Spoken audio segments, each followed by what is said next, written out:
ఆకాశం నుండి మీకు వర్షమును ఫలవంతమైన ఋతువులు దయచేయు ఆహారం అనుగ్రహించు ఉల్లాసములతో మీ హృదయములను నింపుచు మేలు చేత తన గురించి సాక్ష్యం లేకుండా చేయలేదని బిగ్గరగా వారితో చెప్పాడు.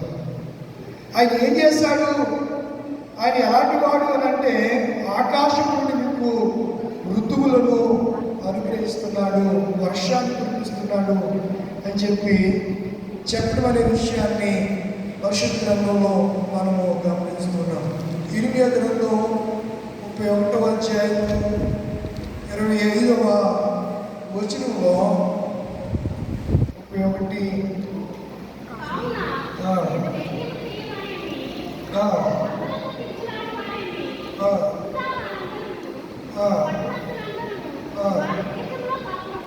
కొందరు 24 అలసి ఉన్న వారిని ఆశను తృప్తిపరచుదును, కృషించిన వారందరినీ నింపుదును. ఈ సాటిస్ఫాక్షన్ లేనటువంటి దినాల్లో, ఈ తృప్తి లేనటువంటి పరిస్థితుల్లో దేవుడు మనతో చెప్తున్నటువంటి మాట, ఇశ్రాయేలు ప్రజలతో ఆనాడు బబులోనులో చెరలో ఉన్నటువంటి ఇశ్రాయేలు ప్రజలతో చెప్పాడు, నేను మిమ్మల్ని తప్పనిసరిగా మీరు అలసిపోయారు, మీ ఆశను తృప్తిపరుస్తాను, మీరు కృషించిపోయిన దేశంలో మిమ్మల్ని తప్పనిసరిగా నేను మరలా స్వదేశానికి ఇజ్రాయేల్ దేశానికి మిమ్మల్ని నేను కోరుకోతాను అని చెప్పి వారిని ఆదరించినట్లుగా పరిశుద్ధ గ్రంథంలో మనం చూస్తూ ఉంటాం. ఈ తృప్తి మనకి ఎప్పుడు కలుగుతుందంటే దేవుని సన్నిధి మనతో ఉన్నప్పుడే ఈ తృప్తిని మనము అనుభవిస్తాం. మోషే గారికి దేవుని సన్నిధిలో ఉండే తృప్తి బాగా తెలుసు. అందుకే అంటాడు నిర్గమకాండం 33వ అధ్యాయంలో, నిర్గమకాండం 33వ అధ్యాయంలో ఆయన సన్నిధిలోనే మనకు తృప్తి అయితే ఆ తృప్తిని గురించి మోషే మాట్లాడుతూ 14వ అధ్యాయంలో అంటాడు, అందుకు ఆయన నా సన్నిధి నీకు తోడుగా వచ్చును, నేను నీకు విశ్రాంతి కలిగజేసేది అనగా మోషే ఏమన్నాడు చూడండి, నీ సన్నిధి రాని ఎడల ఇక్కడి నుండి మమ్మను తోడుకొని పోకు. ఎక్కడి నుంచి తోడుకోకు? వాళ్ళు ఉన్నది ఎక్కడ? ఇశ్రాయేలు ప్రజలు ఉన్నది ఎక్కడ? అరణ్యంలో ఉన్నారు, ప్రయాణంలో ఉన్నారు. ఎవరు? ఇశ్రాయేలు ప్రజలు అరణ్య ప్రయాణం చేస్తున్నారు, కనాను దేశానికి ప్రయాణం చేస్తున్నారు. మోషే నాయకత్వంలో వారికి ఆహారం చేద్దామని తృప్తిపరిచాడు. ఆయన చేసాడా లేదా?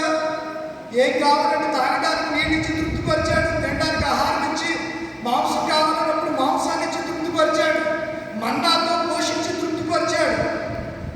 ఇలా తృప్తిపరుస్తున్నటువంటి దేవుని సన్నిధి, దేవుడు తమతో ఉంటే ఎలా ఉంటుందో మోషే ఎరిగిన దైవజనుడు అంటాడు, నీ సన్నిధి నా సన్నిధి తోడుగా వచ్చిందంటే మోషే అంటాడు, మోషే నీ సన్నిధి రాని ఎడల ఎక్కడి నుండి మమ్మను తోడుకొని, నువ్వు రాకపోతే ఇక్కడి నుంచి మమ్మల్ని నీ సన్నిధి. ఏంటి సన్నిధి? దేవుని సన్నిధిలో ఏముంది చెప్పండి? దేవుని సన్నిధిలో సంతోషం ఉంది, ఉల్లాసం ఉంది, ఆనందం ఉంది, తృప్తి ఉంది. దేవుని సన్నిధిలో ఈ లోకంలో లేనివన్నీ దేవుని సన్నిధిలో దేవుడు మనకు ఇస్తూ ఉన్నాడు.